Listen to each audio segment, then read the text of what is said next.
I demand that you remove him from this flight immediately. He is a threat. Sir, I understand your concern, but you must lower your voice and your hand. The early morning sun was just beginning to paint the Atlanta skyline in shades of orange and gold as Diana Thompson checked her phone for the 100th time that morning. 5:47 a.m. They had exactly 2 hours and 13 minutes before their flight boarded. She glanced over at her son, Marcus, who was still half asleep in the passenger seat, his forehead pressed against the window of their Toyota Camry as they navigated the familiar route to Hartsfield-Jackson Atlanta International Airport. His dark hoodie was pulled up over his head, and his chin-length locks were tucked inside, making him look even younger than 16. Diana smiled softly. This trip meant everything to her, to both of them. For the past 3 years, Diana had been working 2 jobs while Marcus maintained a 4 GPA, attending every advanced placement class their high school offered. They'd sacrificed weekends, missed family gatherings, and endured countless moments of financial stress so that Marcus could have opportunities she'd never had. This summer internship at a prestigious tech company in Los Angeles was the culmination of all that hard work. It was a paid position, which meant real money for their struggling household, but more importantly, it was validation that Marcus was brilliant, capable, and worthy of the best opportunities life had to offer. "Hey baby, wake up," Diana said softly, reaching over to gently squeeze Marcus's knee. "We're almost there." Marcus stirred, opening his eyes and stretching his arms with a yawn that seemed to come from somewhere deep in his soul.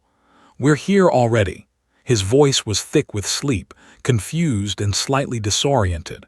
"What time is it?" "Almost 6. Come on, let's get moving. I want to be early." As they pulled into the departures lane, Marcus suddenly sat up straighter, his eyes widening. "Mom, what's that in your hand?" He was pointing at her phone, where she was clutching it like it contained treasure. Diana couldn't help but grin. She'd been trying to keep the secret all morning, but she was bursting to tell him. "I got an email from the airline about an hour ago.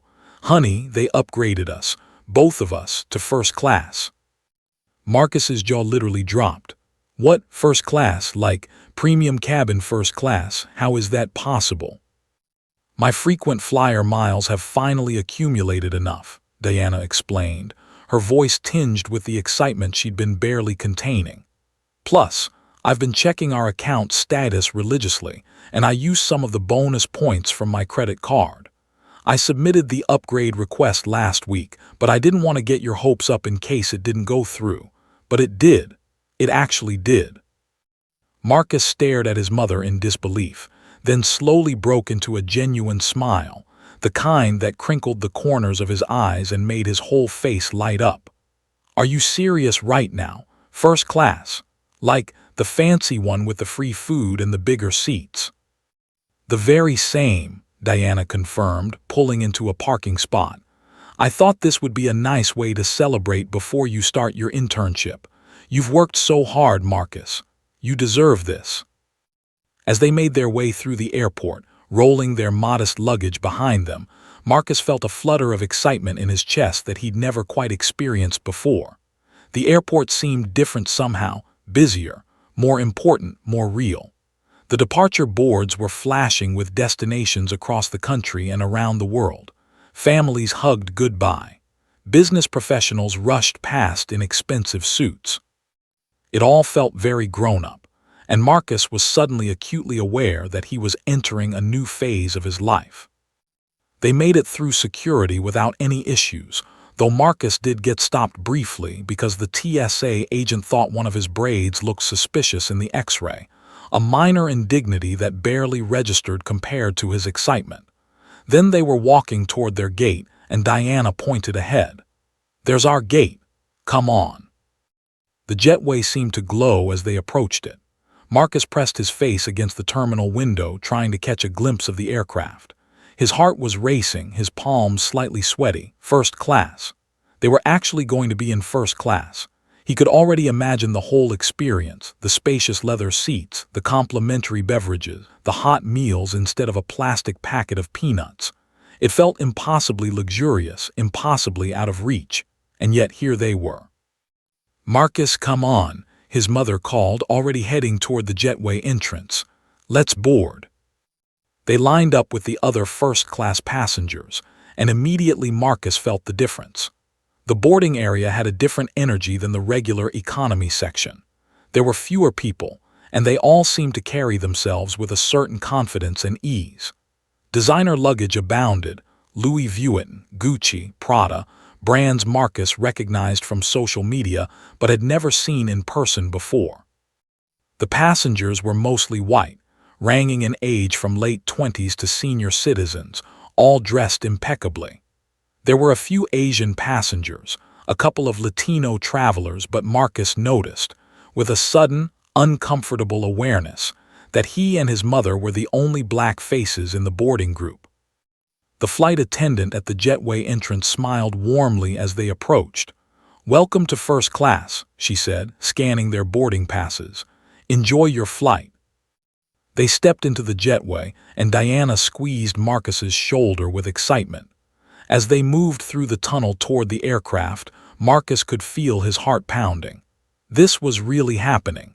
He was really about to walk into first class. And then they were there, stepping through the aircraft door and into the first-class cabin. It was exactly as Marcus had imagined: pristine, spacious, luxurious. The seats were wide and plush, upholstered in soft leather. The lighting was warm and welcoming. It smelled like expensive cologne and new leather. A flight attendant was offering them hot towels and a choice of beverages before they'd even sat down. "Oh my goodness," Diana whispered beside him, her eyes shining with the pure joy of this unexpected moment. "This is amazing." They walked down the aisle toward their assigned seats, and Marcus felt a strange mixture of emotions: pride, excitement, but also a growing sense of self-consciousness. He became acutely aware of how he looked: his hoodie, his casual clothes, his youth. He could feel eyes on them as they passed, a curious gaze that seemed to follow their every step.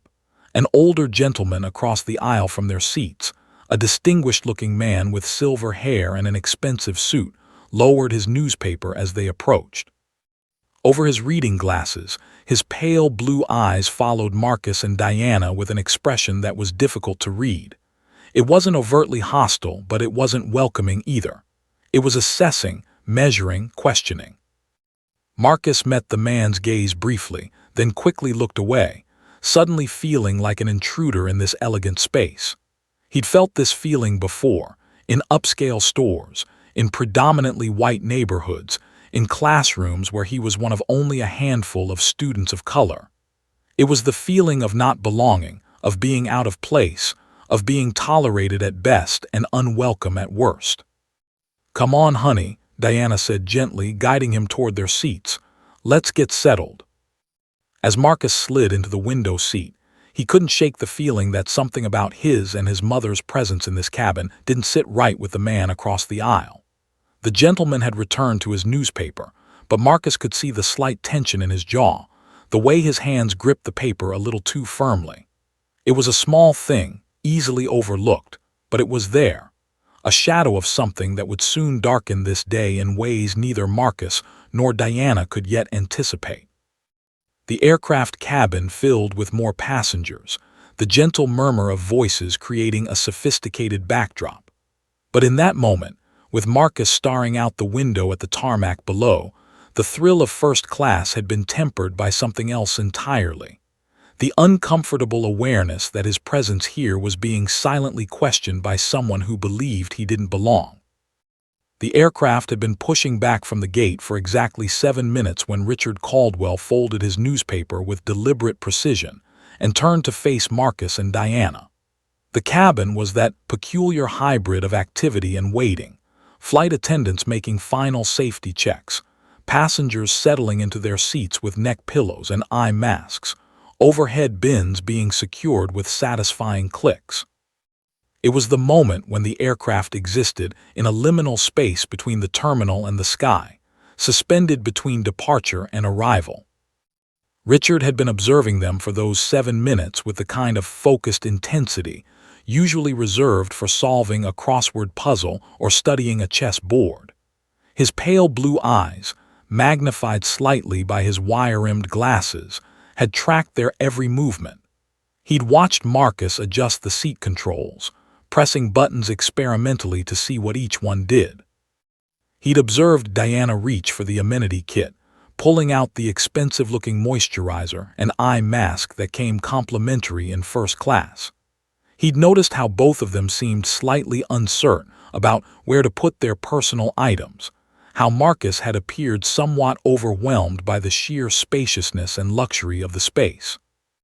And that's when Richard had decided to act on what he'd been thinking since the moment they boarded. "Excuse me," he said, his voice cutting across the ambient noise of the cabin like a sharp blade. It wasn't particularly loud, but it had a quality to it that made nearby passengers pause what they were doing. His tone was dripping with false civility, the kind of politeness that masks something far more sinister underneath. "Young man, I have a question for you." Marcus, who had been gazing out the window at the tarmac scrolling beneath them, turned to face Richard. His initial expression was one of cautious friendliness, the instinctive politeness of a teenager who'd been taught to respect his elders. But something in Richard's face made that instinct falter. Yeah," Marcus replied, his voice carrying a note of uncertainty. Richard's thin lips curved into what might have been mistaken for a smile by someone not paying close attention. "I'm simply curious about something. Where exactly did you obtain those boarding passes? They appear to be first-class tickets, and I'm trying to understand how that came to be." He paused, letting the implication hang in the air like a bad smell. "They don't typically upgrade teenagers to premium cabins, you understand. There must be some explanation." The cabin seemed to grow quieter. Several passengers who had been engrossed in their phones or conversations suddenly became very aware of their surroundings. A woman 2 rows back glanced up from her magazine. A businessman in an aisle seat turned slightly to watch what was happening. Diana's entire body went rigid. She recognized that tone, that pattern, that unmistakable flavor of accusation wrapped up in the packaging of innocent curiosity. She'd experienced it countless times before, in department stores when she was browsing clothes, in restaurants when she was asking to speak to a manager, in professional settings when her competence was being questioned simply because of the color of her skin. "My mother has frequent flyer miles," Marcus said carefully, his voice steady but his hands gripping the armrest a little more tightly. "The airline gave us the upgrade." Richard raised one eyebrow with an expression of exaggerated skepticism. "Did they now? How very convenient. One must wonder if there wasn't some kind of error in the system. These computer systems can be so unpredictable, especially when it comes to processing applications from certain demographics." He let that word hang there, heavy with implication.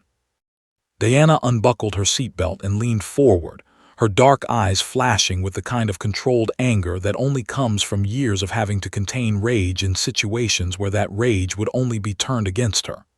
"That is completely inappropriate.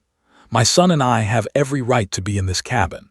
Our tickets are legitimate, purchased with miles I have earned through my loyalty as a customer.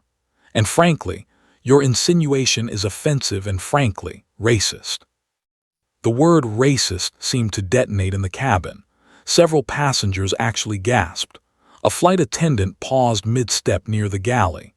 Richard's face flushed a mottled red, but he didn't back down. If anything, her challenge seemed to embolden him, as if her anger was validation that he'd struck a nerve, that he was right to question them. "I'm not being racist," Richard said, his voice taking on a sharper edge.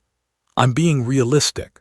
Let's not pretend that affirmative action policies haven't lowered standards across the board. It's not a racist statement if it's factually accurate. Universities, corporations, airlines, everyone is lowering their standards to meet diversity quotas. It's just what's happening in America these days." Marcus felt something crack open inside his chest, a combination of embarrassment, anger, and something deeper, something that felt like confirmation of his worst fears about how the world saw him. Every achievement, every accomplishment, every milestone, were they real? Or were they just the result of some policy designed to make people feel better about themselves? Were they actual examples of his merit, or were they charity disguised as progress? "My son is a straight-A student," Diana said, her voice rising slightly now, no longer completely controlled. "He's attending a prestigious tech internship this summer that he earned through his own merit. He didn't get there because of some quota system. He got there because he's brilliant and hardworking, and he certainly doesn't need to prove his right to sit in an airplane seat to a stranger who clearly has a problem with his existence." Around them, the cabin was definitely paying attention now. Some passengers looked supportive. The elderly woman who'd been reading her magazine was nodding slightly, her expression disapproving of Richard. Others seemed uncomfortable, as if they weren't sure which side to support or if they should support either side at all. A few looked like they agreed with Richard, but were smart enough not to say so out loud. "Affirmative action is just facts," Richard continued, apparently immune to the social cues that might have told him to stop talking. "They lowered test scores for certain groups to increase representation. It's not racist to acknowledge reality. If this young man got into his internship through normal merit-based selection, then congratulations to him. But statistically speaking, most minorities in competitive positions benefited from preference programs. That's just how the system works." The word minorities was said with a particular emphasis, as if it was a diagnosis rather than a description. Marcus's mother stood up from her seat entirely now, her small frame somehow seeming to expand with righteous indignation. "You know what? I don't have to justify my son's presence to you or anyone else. He belongs here. We belong here. And your comments are discriminatory, offensive, and completely out of line." "I'm simply stating facts," Richard said, but there was a satisfaction in his expression now, as if he'd succeeded in his goal, which had been to unsettle them, to make them feel unwelcome, to imply that they didn't belong. A flight attendant appeared at the edge of their row, her expression troubled and concerned. "Is everything okay here?" she asked, though her tone suggested she already knew the answer. "No, everything is not okay," Diana said firmly. "This gentleman has been making discriminatory and racist remarks about my son. He's insinuated that we fraudulently obtained our tickets and that my son's accomplishments are only the result of affirmative action rather than actual merit. I want this documented, and I want to know what your airline's policy is regarding racist behavior from passengers." The flight attendant's face had gone pale. She glanced at Richard, then back at Diana, then at Marcus, who was still sitting in his seat, feeling very small and very seen in the worst possible way. "Let me get my supervisor," the flight attendant said quietly, and she hurried away, speaking urgently into the radio clipped to her uniform. In that moment, suspended between the tarmac and the sky, with the weight of everyone's eyes on them, Marcus understood something profound. His presence in this space was not enough. His achievements were being questioned. His right to belong was being challenged. And most painfully, there was no guarantee that anyone in authority would actually take his side. Richard turned away, returning to his newspaper, as if the conversation had simply ended because he'd decided it was over, as if Diana's anger and Marcus's hurt were inconveniences he could simply dismiss. But everything had changed in those few minutes. The first-class cabin, which had seemed so welcoming just moments before, now felt like a minefield where Marcus and his mother had to navigate carefully, knowing that at any moment, someone could question their right to be there, their right to exist in a space that was supposedly theirs. Jennifer Martinez's hands were trembling slightly as she pressed the call button in the galley, her professional composure fracturing under the weight of what she'd just witnessed. In her 12 years working as a flight attendant, she'd encountered rude passengers, intoxicated passengers, and even a few genuinely dangerous passengers. But she'd never witnessed such blatant, unapologetic racial discrimination happening in real time, unfolding like a hate crime in miniature right in front of dozens of witnesses. She reached for the radio clipped to her uniform, her voice careful and measured despite the anger simmering beneath the surface. "Captain, this is Jennifer in the cabin. We have an issue that requires your immediate attention. I have a passenger in first class who is harassing other passengers with racial slurs and discriminatory remarks. It's escalating, and I need you here as soon as possible." There was a brief pause, the kind of pause that felt like an eternity, before Captain James Washington's voice came back through the radio, calm and authoritative. "Copy that, Jennifer. Stand by. I'm coming out now." In the cockpit, Captain Washington had been reviewing final flight preparations with his first officer, Michael Chen, running through checklists and weather reports for their route across the country.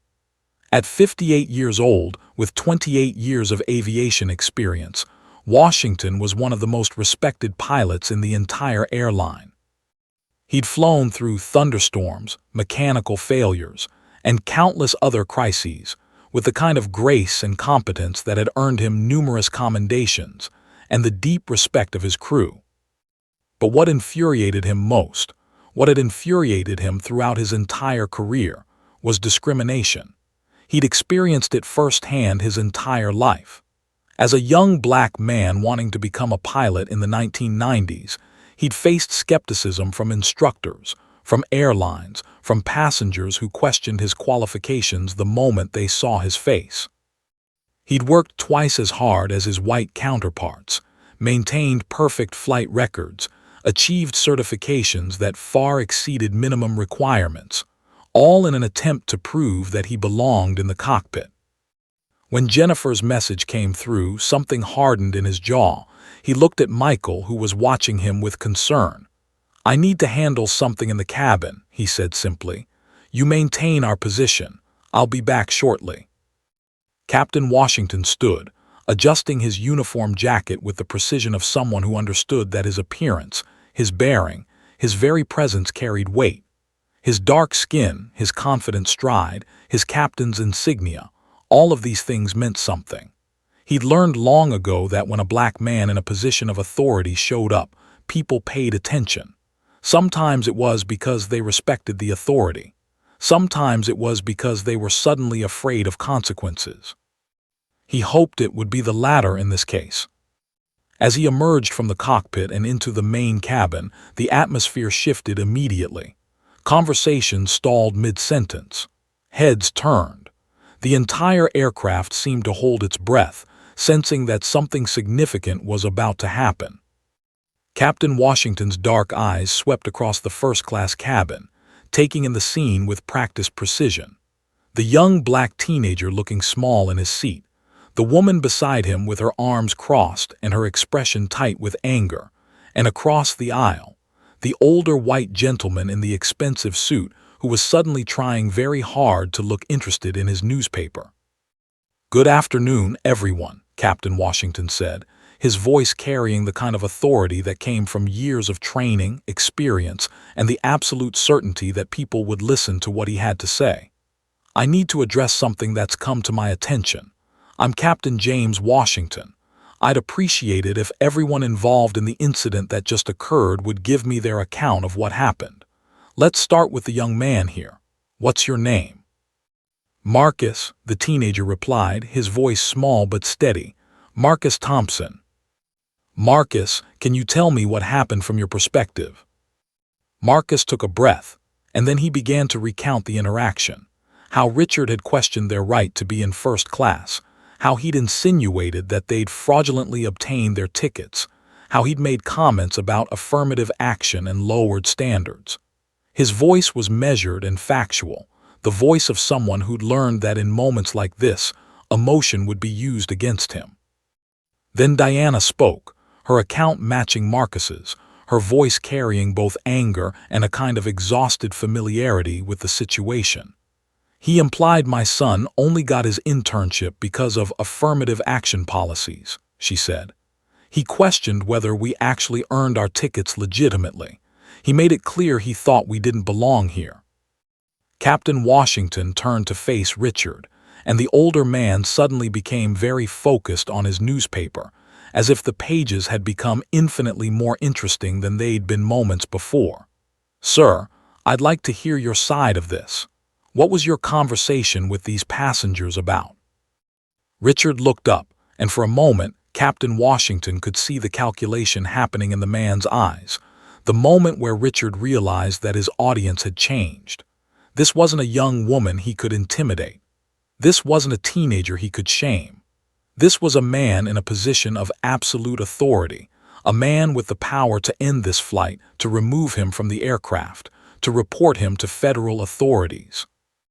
I was simply making conversation, Richard said, his voice taking on a wheedling quality. I didn't mean any harm. I was just curious about how they got upgraded to first class. It was just a question. A question that included insinuations that their tickets were fraudulently obtained and that any achievements of this young man were due to affirmative action rather than merit. Captain Washington's voice was ice cold, but it never raised in volume. That was the thing about real authority. It didn't need to shout. That's not just a question, sir. That's harassment based on race. That's discrimination. Around them, several passengers nodded. The elderly woman, too, rose back, actually said, finally, under her breath. But others shifted uncomfortably, perhaps recognizing themselves in Richard's behavior, perhaps feeling defensive about being judged. I need to be very clear about something, Captain Washington continued, addressing the entire cabin now. This aircraft is under my command. Federal law prohibits discrimination and harassment based on race, color, national origin, or any other protected characteristic. What occurred here violated federal law. It violated our airline's policies. And most importantly, it violated the basic decency that should exist between human beings. He turned back to Richard, and there was something in his expression that suggested Richard had just realized how badly he'd miscalculated. You have a choice, sir. You can offer a sincere apology to this family right now, in front of all these witnesses, or you can be removed from this aircraft and placed on our permanent no-fly list. Your conduct has crossed a line that there is no coming back from. The cabin was completely silent now. Every eye was on Richard, waiting to see what he would do, what he would say, whether he would attempt to justify his behavior or attempt to repair it. Richard's face had gone ashen, the color draining from his cheeks as the reality of his situation fully crystallized.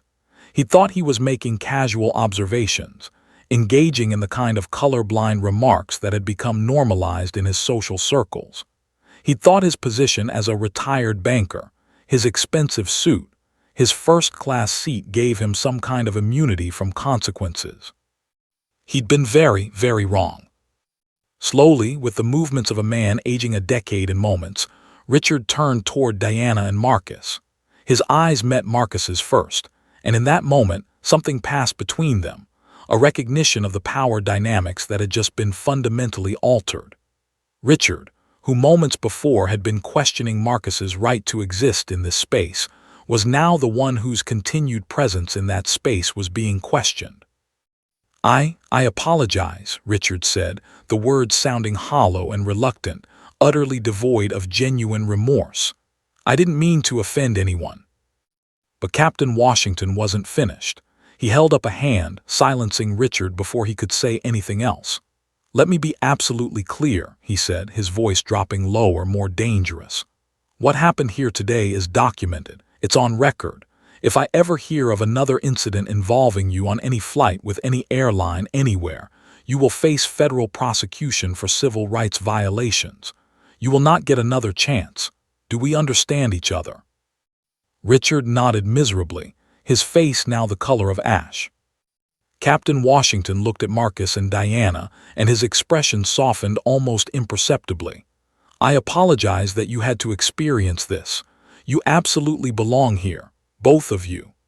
Then he turned and walked back toward the cockpit, his uniform immaculate, his bearing dignified, leaving the entire cabin in a state of stunned silence.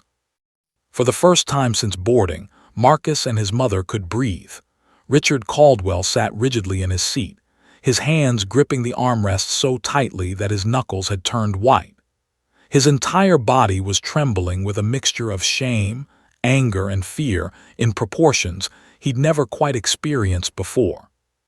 For a man who had spent his entire adult life in positions of relative power, as a successful banker, as someone whose opinion was sought and valued in his social circles, the complete reversal of his status in the span of 5 minutes was psychologically devastating. The captain's words echoed in his mind. Federal prosecution for civil rights violations. Federal prosecution. Those words had transformed what Richard had considered a minor social misstep into something with legal ramifications, something that could follow him for the rest of his life, something that could destroy the carefully constructed image he'd spent decades building. He could feel the eyes on him, dozens of eyes, all assessing him, judging him, condemning him. The elderly woman too rose back, was shaking her head with visible disapproval. The young couple near the window were whispering to each other, occasionally glancing his way. A businessman in the aisle seat across from him was looking at Richard with something that could only be described as contempt. The entire cabin had transformed into a courtroom, and Richard was suddenly the defendant. His heart was pounding so hard he thought it might break through his ribs. What had he been thinking? How had he so completely misjudged the situation? In his social circle back home, his country club, his golf buddies, his dinner parties, comments like the ones he'd made were commonplace, even appreciated. They were treated as honest observations, realistic assessments, the kind of thing everyone was thinking but nobody was brave enough to say. He'd been celebrated for his directness, his refusal to engage in what he considered political correctness.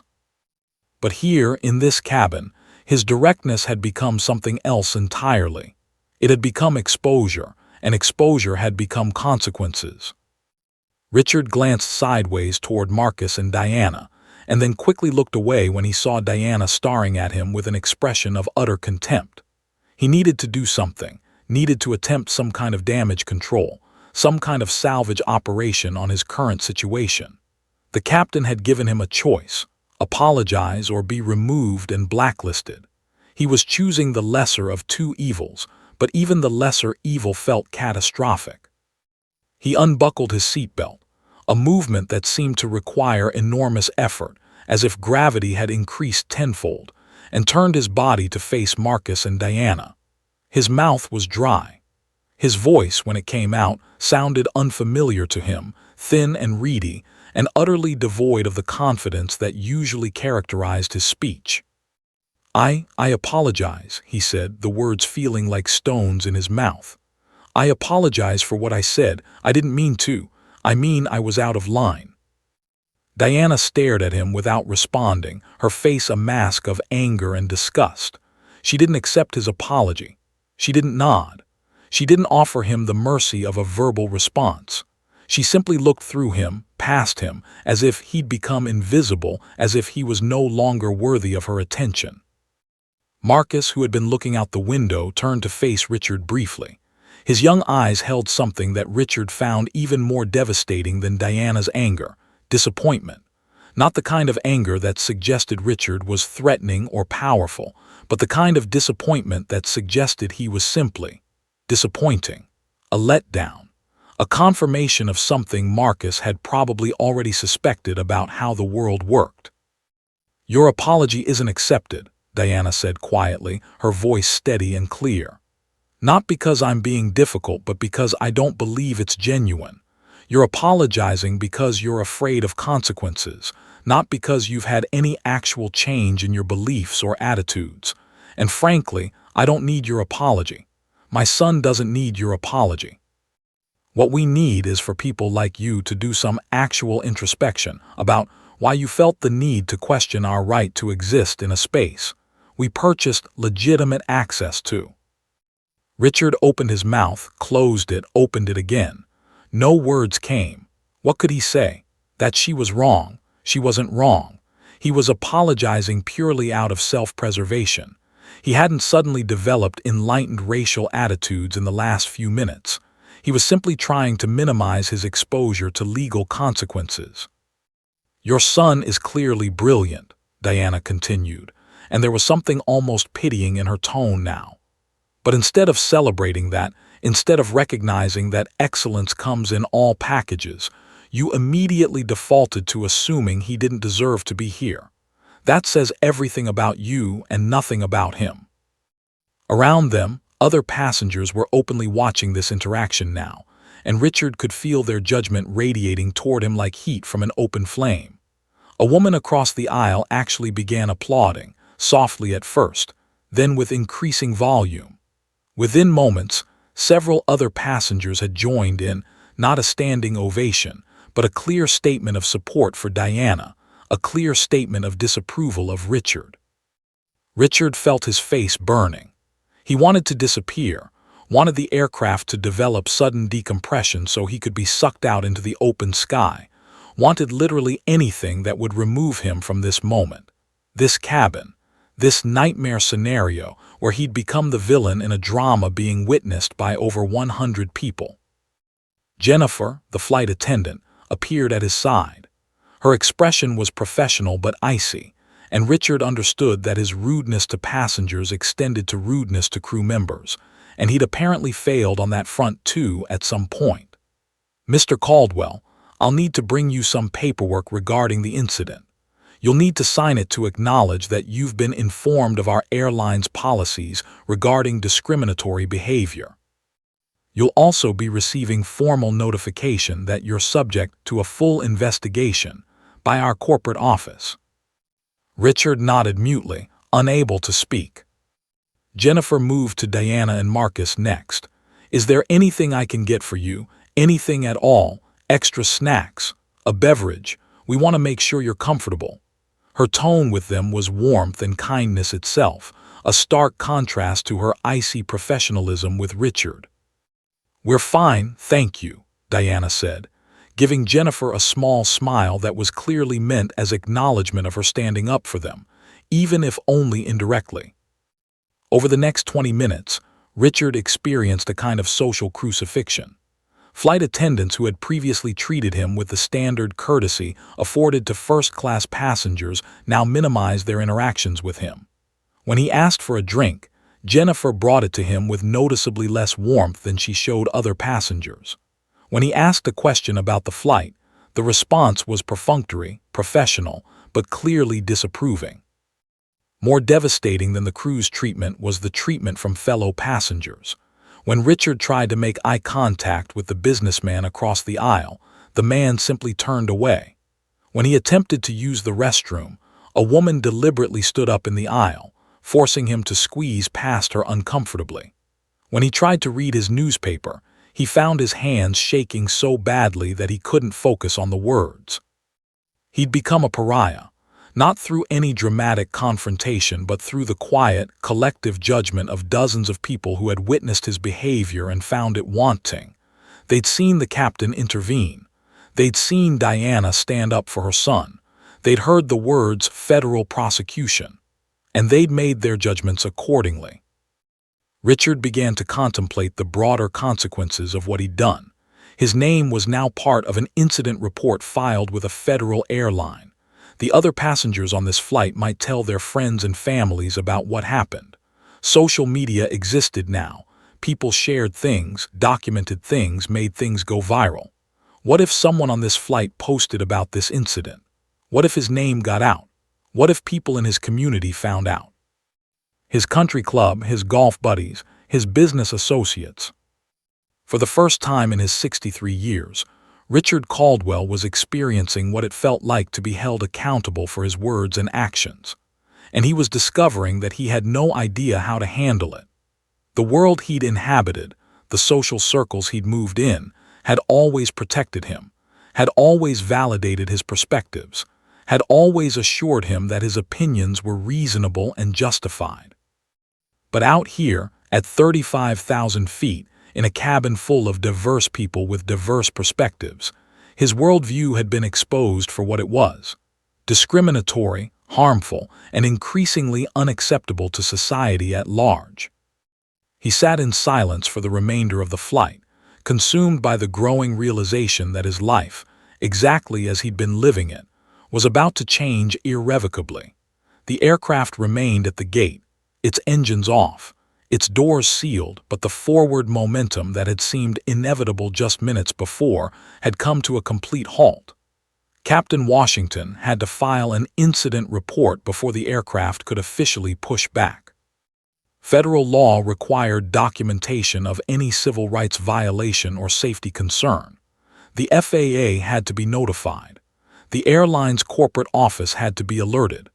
These procedures, while necessary, took time that accumulated into minutes, and minutes that accumulated into delays. In the first-class cabin, tension had transformed into a kind of suspended anxiety, as if everyone was holding their breath waiting to see what would happen next. The incident had created a strange kind of intimacy among the passengers. They'd all witnessed something significant together, and they were now bound by that shared experience, though in very different ways. Some felt validated. Some felt uncomfortable. Some felt like they'd witnessed a moment of moral clarity. Others felt judged by association with Richard's behavior. Marcus sat silently next to the window, his forehead pressed against the cool glass, watching ground crews move around beneath the aircraft. His mind was spinning through everything that had just happened. The captain had used the phrase federal prosecution. That meant this was serious. That meant it wasn't just a social misstep or a misunderstanding that would be smoothed over. It was real, documented, with legal implications. It was justice. His mother's hand rested on his arm, a steady presence, a wordless communication that she was proud of him, that he'd handled himself with dignity, that everything was going to be okay. But was it? Marcus had learned enough about the world to know that moments like this often had longer reverberations, consequences that weren't immediately visible but would emerge over time. 2 rows behind them, a woman named Sarah Chen, a software engineer in her early 30s, was already typing furiously on her phone. She'd witnessed the entire interaction, and something about it had struck her deeply. She was a child of immigrants, had her own experiences with discrimination, had her own stories of being asked where she was really from. She began composing a tweet. Just witnessed a racist passenger on my flight harass a black teenager and his mother. Captain James Washington shut it down immediately, told the passenger about federal civil rights law. This is what real leadership looks like. Moral courage stand against racism. She hit send and went back to typing. She wanted to capture more details while they were fresh. She wanted people to know that there was a captain who was willing to stand up, who wasn't afraid of confrontation when injustice was occurring. Across the aisle, the businessman who turned away from Richard was also on his phone, but for different reasons. He was a corporate consultant, used to thinking about narratives and optics. He was typing out what he'd witnessed for his wife, explaining that he'd just seen a perfect example of what corporate training on diversity and inclusion should actually look like. It wasn't a diversity officer giving a PowerPoint presentation. It was a leader in a position of authority, making it crystal clear that discrimination would not be tolerated. Within 15 minutes, Sarah's tweet had been retweeted over 500 times. Within 30 minutes, it had over 2,000 likes. People were adding their own experiences, their own stories of discrimination, their own moments of wishing someone in authority had stepped in the way Captain Washington had. The hashtag #CaptainWashington was beginning to trend on Twitter's national trends list. News outlets, which had algorithms monitoring social media for trending stories, began picking up the narrative. A producer at a major news station saw the trending hashtag and the growing number of posts about a racist passenger on a flight being shut down by a captain. She flagged it to her editor. Within an hour, the story was being researched and verified. Flight records were being pulled. The airline was being contacted for comment.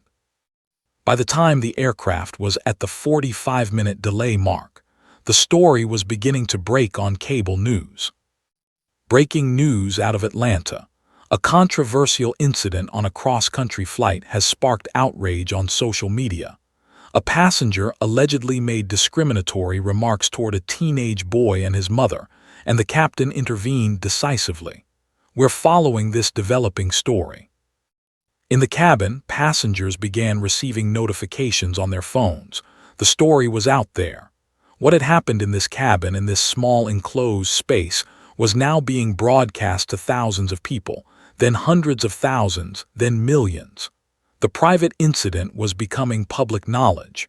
The personal was becoming political. The individual moment was becoming a national conversation. Jennifer, the flight attendant, checked her phone during a brief moment in the galley and felt her stomach drop. There were already articles being written about the incident. There were interviews with passengers, though she didn't know how journalists had gotten passenger contact information so quickly. There was speculation about Captain Washington's identity, his background, his reputation. Within hours, it seemed, he would become famous. Internet famous. The kind of fame that could define his entire career from this point forward. Marcus felt his phone vibrate in his pocket. He turned it to silent before boarding as instructed, but notifications were still accumulating. His best friend had texted him, "Yo, is that you trending on Twitter right now? I'm seeing something about a captain and a racist person on a flight." Marcus's hands trembled slightly as he opened Twitter and searched for Captain Washington.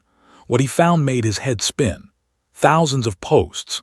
Thousands of people he didn't know discussing what had happened to him, celebrating the captain, condemning the racist passenger, sharing their own experiences with discrimination. His story, their story, had become something much larger than itself. Diana was experiencing something similar. Her phone was buzzing with notifications. Her sister had called and left a voicemail. "Oh my God, I just saw something about y'all on the news. Are you okay? What happened?" She had 17 missed calls. Her email inbox was filling with messages from people she knew and people she didn't know. By the time the captain finally returned to the cockpit to resume normal departure procedures, the incident had transcended the aircraft entirely. It was no longer just about what had happened between Richard and Marcus and Diana. It was about systemic racism. It was about leadership. It was about what it meant to stand up against discrimination. It was about the fact that in 2024, in the United States of America, a black teenager flying first class was still a situation that prompted suspicion and hostility from some people. The aircraft finally pushed back from the gate at 11:47 a.m., 45 minutes behind schedule. But as the engines roared to life and the plane began to taxi toward the runway, something had fundamentally shifted. The passengers on this flight had become witnesses to a moment they would remember for the rest of their lives. The story was spreading faster than the aircraft could accelerate down the runway. By the time they reached cruising altitude, Captain Washington had reached over 200,000 mentions on social media. News anchors on every major network were discussing the incident. Think tanks were being asked to weigh in. Civil rights organizations were releasing statements. What had been a moment of personal crisis in a cabin had transformed into a moment of national reflection. Marcus looked out the window as the aircraft climbed toward the clouds, watching Atlanta shrink beneath them, and he understood that he was no longer just a 16-year-old going to an internship. He was now a symbol. He was now part of a larger conversation. And while that was overwhelming, it was also something else. It was validation that what he'd experienced mattered, that it had been wrong, and that enough people cared enough to make sure the world knew about it. The aircraft leveled off at cruising altitude, and Diana pulled up one of the news articles on her phone. The headline read, "Pilot becomes internet hero for standing up against racist passenger." She showed it to Marcus, and for the first time since the confrontation began, he smiled. A real smile, full of something approaching hope. The aircraft cabin had settled into a kind of cautious normalcy. The initial shock of the confrontation had worn off, replaced by a lingering tension that seemed to permeate every corner of the space. Richard sat in rigid silence in his seat, his body language screaming discomfort and shame. Other passengers had mostly returned to their activities, some reading, some sleeping, some watching the in-flight entertainment. But there was an undercurrent of awareness that something significant had occurred, something that couldn't be completely forgotten or ignored. Marcus, however, was operating in a different emotional space entirely. His body was physically present on the aircraft, strapped into a leather first-class seat at 35,000 feet, but his mind was churning through layers of complex emotion that he was still trying to process. Humiliation was there, that hot, prickling sensation of having been singled out, questioned, challenged in front of dozens of strangers. But layered beneath the humiliation was something else: vindication. The captain had validated his mother's anger. The captain had made it clear that Richard was wrong, that discrimination was wrong, that Marcus's presence in first class was completely legitimate. That validation was powerful, but it was also complicated by the fact that he needed an adult in a position of authority to make that validation happen. Shouldn't his own confidence in his right to be there have been enough? Diana seemed to sense the complexity of her son's emotional state. She reached over and squeezed his hand gently. "You okay, baby?" she asked softly, her voice low so that surrounding passengers couldn't hear. Marcus turned to look at his mother. Her face was still tight with lingering anger, but her eyes were soft, focused entirely on him. "I think so," he said. I don't even know what that was." "That," Diana said carefully, "was racism. That was someone so threatened by the idea of you existing in a space they deemed exclusive that they had to try to diminish you, to make you feel like you didn't belong. And that's not okay, and it's not your fault, and you didn't deserve it." "But why did he feel threatened?" Marcus asked, and the question came from a place of genuine confusion. "I'm just a kid. I'm not threatening anyone." Diana's expression shifted to something deeper, something sadder. "Because you represent something that challenges his worldview. You're a young black man in a space of privilege. You're intelligent, you're accomplished, you're here legitimately. And for someone like him, that's threatening because it contradicts the narrative he's been telling himself, that people who look like you are there because of handouts, because of quotas, because of some kind of unfair advantage. When confronted with the reality that you belong there through merit, he can't reconcile that with his existing beliefs, so he tries to make you the problem instead of examining his own prejudice." Marcus sat with that for a moment, staring out the window at the clouds passing beneath the aircraft. He thought about all the times he'd been complimented for being articulate or well-spoken, as if those qualities were surprising in someone who looked like him. He thought about the teacher who'd expressed shock that he'd gotten a 98 on a math test. He thought about the college counselor who'd suggested he apply to more realistic schools before his mother had firmly corrected her and insisted he apply to his reaches. He thought about the countless microaggressions, the small cuts that had accumulated over his lifetime into a kind of background anxiety about whether people truly saw him for who he was or whether they were always filtering him through the lens of racial stereotypes. "This isn't the first time something like this has happened to me, is it?" Marcus said quietly. It wasn't a question exactly. He already knew the answer. "No, sweetheart, it's not," Diana confirmed. "But it is the first time someone with authority stepped in and made it clear that it wasn't acceptable. That matters. That's important." Jennifer, the flight attendant, appeared at the end of their row with a tray of snacks. "Can I offer you anything?" she asked, her voice warm and sincere.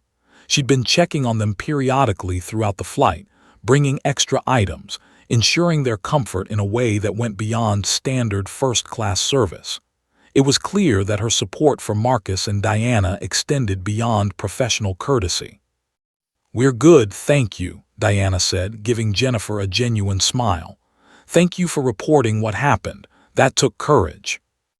Jennifer's cheeks flushed slightly. "It was the right thing to do. I'm just glad the captain handled it the way he did. Not all captains would have stepped in like that."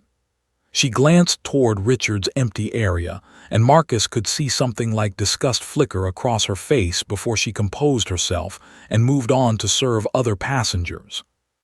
As the flight continued, Marcus found himself oscillating between different emotional states. One moment, he felt a surge of pride. He'd handled the situation with dignity. He hadn't lashed out. He'd let his mother and the captain defend him while he remained composed. The next moment, he felt anger at the fact that he'd needed defending at all, that the burden of proving his worth had somehow fallen on other people rather than being simply accepted as a given.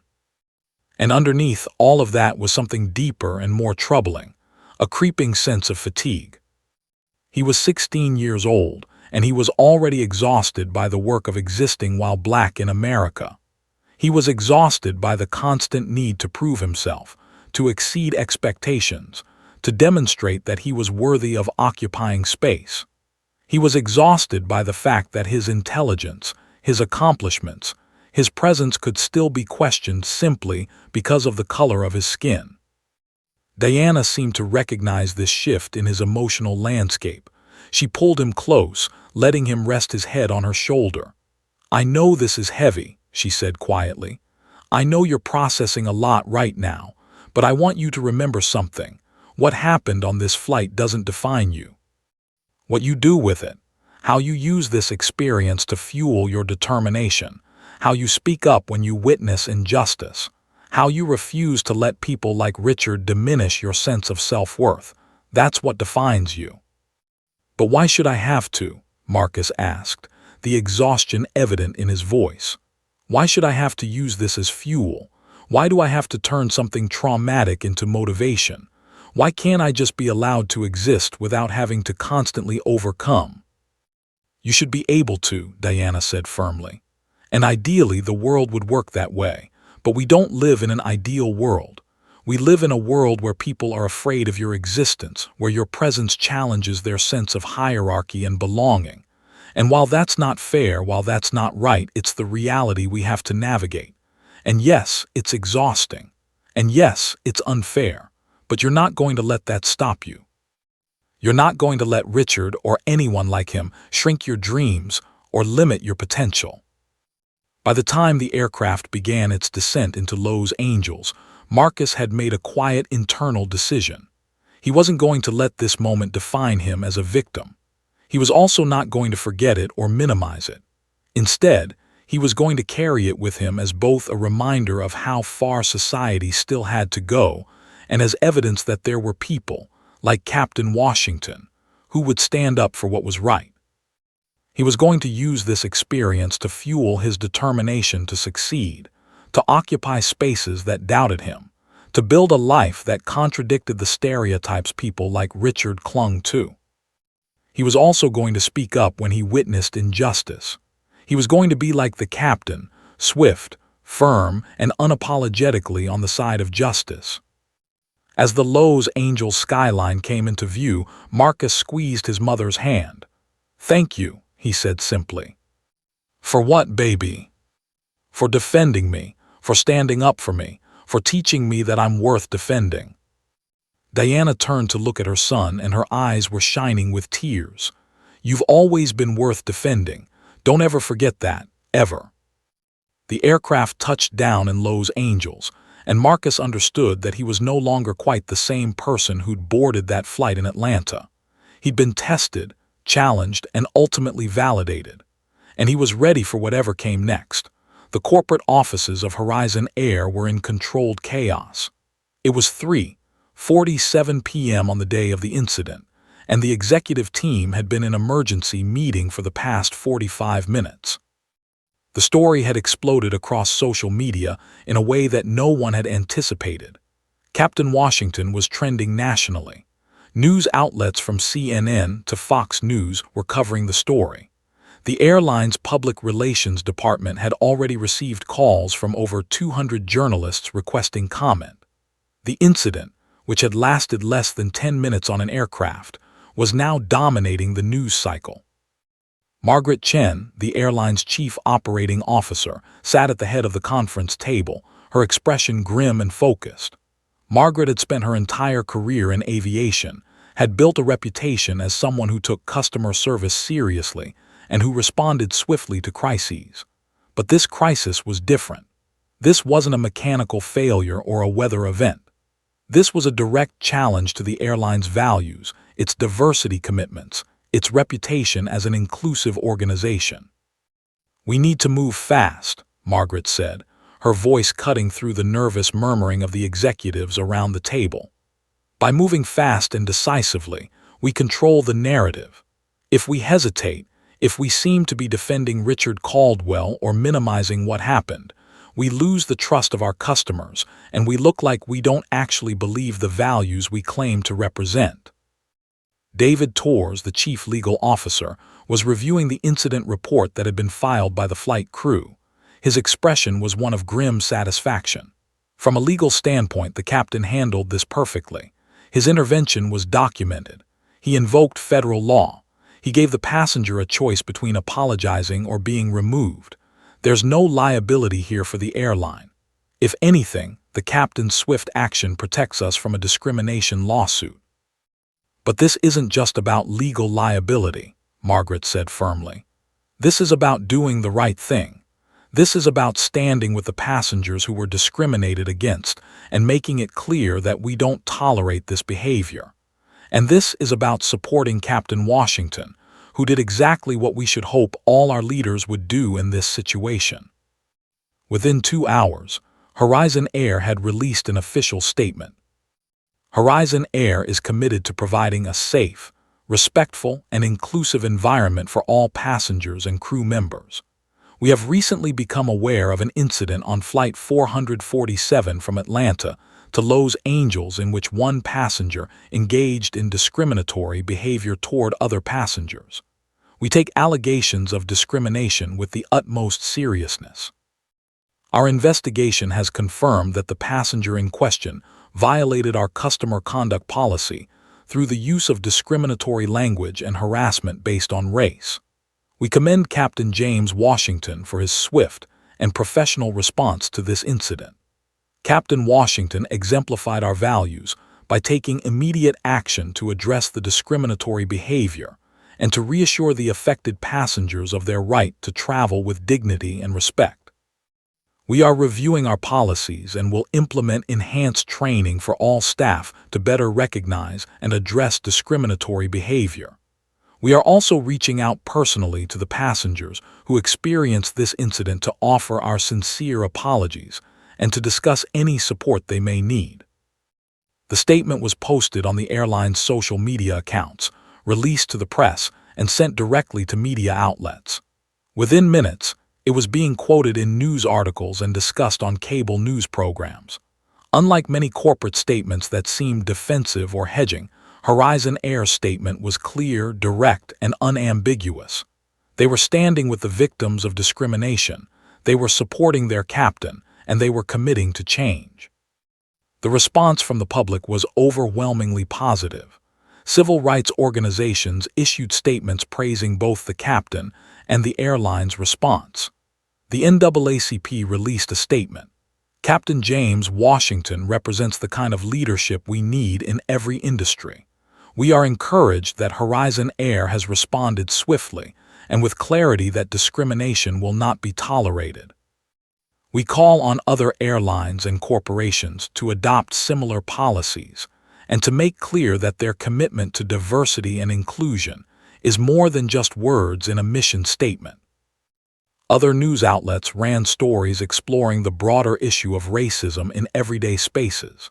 The incident became a teaching moment, a case study in how discrimination operates, how it can be challenged, and how institutions can respond.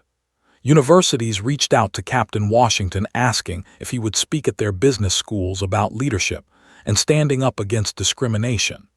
Diversity and inclusion consultants began using the incident as a model in their training programs. By the next morning, Horizon Air had announced the establishment of a task force to review all customer conduct policies, to examine training programs for identifying and addressing discriminatory behavior, and to create a dedicated reporting system for passengers who experienced or witnessed discrimination. The airline also committed to reviewing the hearing practices in all customer-facing roles to ensure that their workforce reflected the diversity of the communities they served. Margaret Chen personally called Marcus's mother on the afternoon of the incident. Diana answered her phone to find herself connected with the COO of the airline. Ms. Thompson, my name is Margaret Chen, and I'm the Chief Operating Officer of Horizon Air, she began. I'm calling to offer the airline sincere apologies for the incident you and your son experienced on our flight today. What happened should never happen to any passenger, and we are taking it very seriously. Diana listened as Margaret explained the investigation, the findings, the steps the airline was taking. But more importantly, Margaret offered support. We'd like to offer you and Marcus additional travel vouchers, of course, Margaret said. But beyond that, we want to know if there's anything else we can do to support you through this experience. The incident report indicates that this was difficult for Marcus. If he would benefit from speaking with a counselor or therapist about what happened, we'd like to cover those costs. Diana found herself tearing up. She hadn't expected this level of institutional support, this level of acknowledgement that what Marcus had experienced had real emotional weight and deserved real resources devoted to addressing it. Thank you, Diana said, her voice thick with emotion. Thank you for taking this seriously, for supporting Captain Washington, and for treating this the right way. Over the next 2 weeks, Captain Washington became a national figure. He was invited to speak on national news programs. He received over 50,000 emails from people thanking him for standing up against discrimination. Airlines across the country began implementing similar policies. The incident had created a ripple effect that extended far beyond that single flight.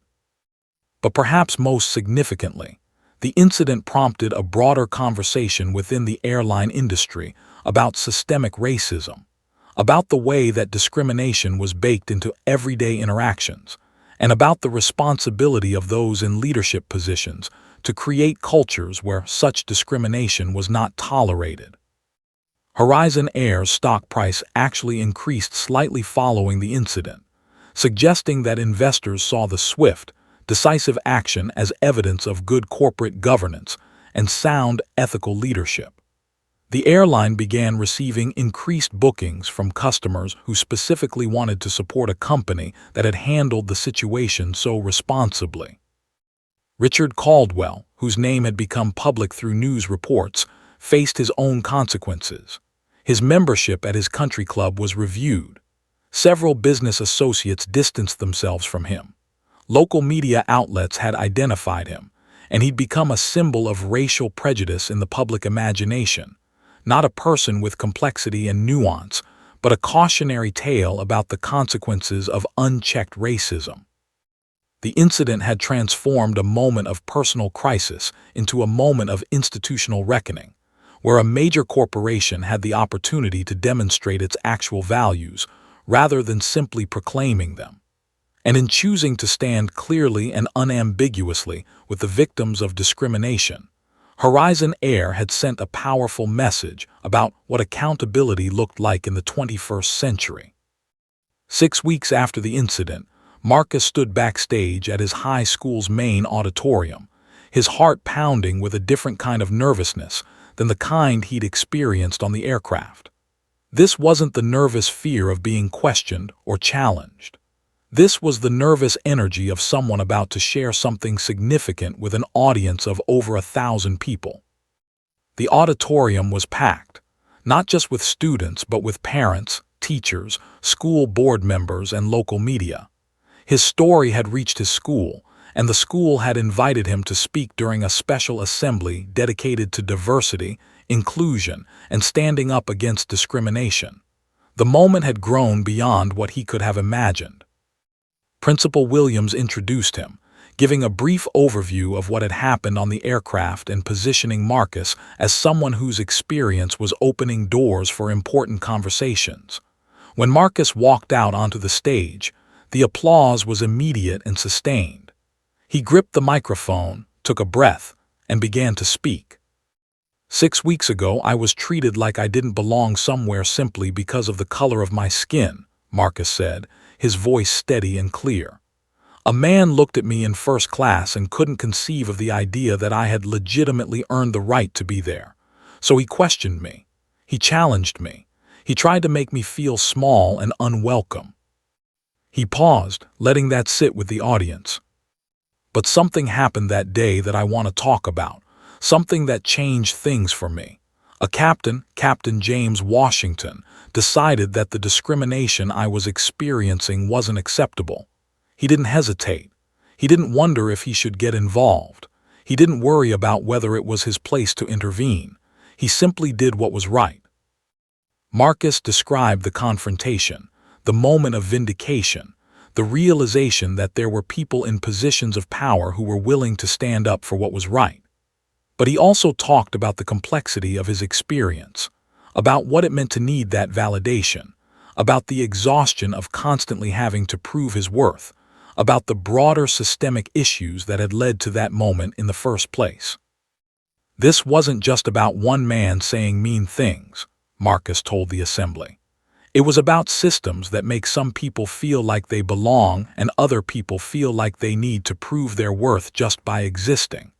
It was about a world where my presence in a space of privilege still seemed threatening to some people. But it was also about one man, Captain Washington, who chose to do the right thing even though it was inconvenient, even though it delayed a flight, even though he could have just ignored it and moved on. The assembly fell silent as Marcus spoke, over 1,000 young people and adults absorbing his message, understanding that what he was describing wasn't some abstract concept, but a lived reality that millions of people in America experience daily. What I want you to take from this, Marcus concluded, is that we all have the power to be like Captain Washington. We all have moments where we witness injustice, where we see someone being treated unfairly, where we have the opportunity to stand up or stay silent. And I'm asking you to stand up, not just in big, dramatic moments, but in small moments too. When you hear someone making a racist joke, say something. When you see someone being treated unfairly because of their race or ethnicity or gender or sexual orientation, say something. Speak up, because silence is a choice, and it's not a good one. When Marcus finished speaking, the entire auditorium stood up in a sustained ovation. Students were crying. Teachers were wiping their eyes. His mother, watching from the wings, was beaming with pride. Following Marcus's speech, the school launched new diversity initiatives. They created a student task force dedicated to addressing racial bias and discrimination. They implemented new curricula focused on systemic racism and civil rights history. They established safe spaces where students of color could discuss their experiences and find community. What had been a personal incident had transformed into institutional change. Meanwhile, Captain James Washington was experiencing his own kind of elevation. He'd been invited to speak at business schools, to consult with corporations on creating inclusive workplaces, to participate in documentary projects about leadership and standing up against discrimination. The National Civil Rights Museum had reached out about including his story in their exhibits. He'd become a symbol of what ethical leadership looked like in the 21st century. But Captain Washington remained humble about his role in the incident. In interviews, he consistently redirected attention to the broader issue of systemic racism and the need for institutional change at every level. "I did what any decent human being should do," he said in one interview. "The problem is that doing the right thing has become so unusual that it's newsworthy. We shouldn't need to celebrate someone for simply refusing to tolerate discrimination. That should be the bare minimum. What concerns me is what happens on the flights where there's no captain willing to intervene, where the discrimination goes unchecked, where the victims are left to deal with the aftermath alone." His words resonated widely, and they prompted conversations within the aviation industry and beyond about what systemic change actually looked like. Richard Caldwell's life had transformed in ways he was still struggling to process. His country club had reviewed his membership and ultimately voted to revoke it, not formally because of the incident, but the message was clear. Several business associates had distanced themselves from him. His family had expressed deep disappointment. And most painfully, he'd been forced to confront the reality that his worldview, The worldview that had been reinforced and validated in his social circles for decades was fundamentally problematic. He'd attempted to reach out to Diana and Marcus several times, but his attempts at reconciliation had been rejected. Diana had been clear. His apology needed to come with genuine change, not just words. She told him in a letter that if he was serious about transformation, he needed to engage in real work, reading books about systemic racism, attending diversity trainings, actively confronting the racism in his friend groups. Some people speculated that Richard would eventually do that work. Others suspected that he would retreat further into echo chambers that reinforced his existing beliefs. What was clear was that the consequences of his actions were real, sustained, and ongoing.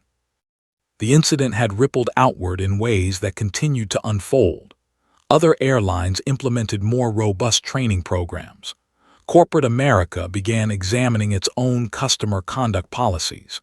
Universities added the incident to their case studies in business ethics. Diversity and inclusion consultants had a powerful real-world example of how institutional support mattered, of how leadership could set the tone for culture. But perhaps most importantly, the incident had demonstrated something fundamental about power, accountability, and the possibility of change. It had shown that discrimination could be challenged, that there were consequences for racism, and that there were people willing to stand up and say, "No more." 6 months after the incident, Marcus was preparing to start his senior year of high school. He was still processing everything that had happened, still navigating the complex emotions of having become a symbol of a larger movement. But he was also using this moment to fuel his dreams. He was planning to study civil rights law. He was planning to be the kind of person who stood up against injustice, who used his power and privilege to amplify the voices of the marginalized, who refused to look away when discrimination was happening. Diana watched her son with pride and with the knowledge that while this incident had been traumatic, it had also transformed him. He'd been tested, challenged, and ultimately validated, and he was moving forward with a new understanding of his own power and responsibility. The aircraft, meanwhile, continued flying routes across the country, carrying thousands of passengers to their destinations. Most of them never knew about the incident that had occurred on Flight 447, but those who had been there, the witnesses to that moment of courage and accountability, carried the memory with them. They told the story to their families and friends. They used it as an example when discussing what it meant to stand up for what was right. And in doing so, they kept the ripples spreading outward, one conversation at a time, one consciousness at a time, one moment at a time, until what had started as a single act of discrimination and a single act of courage had transformed into something much larger. A statement about what America could be, what it should be, when people in positions of power chose to use that power in service of justice.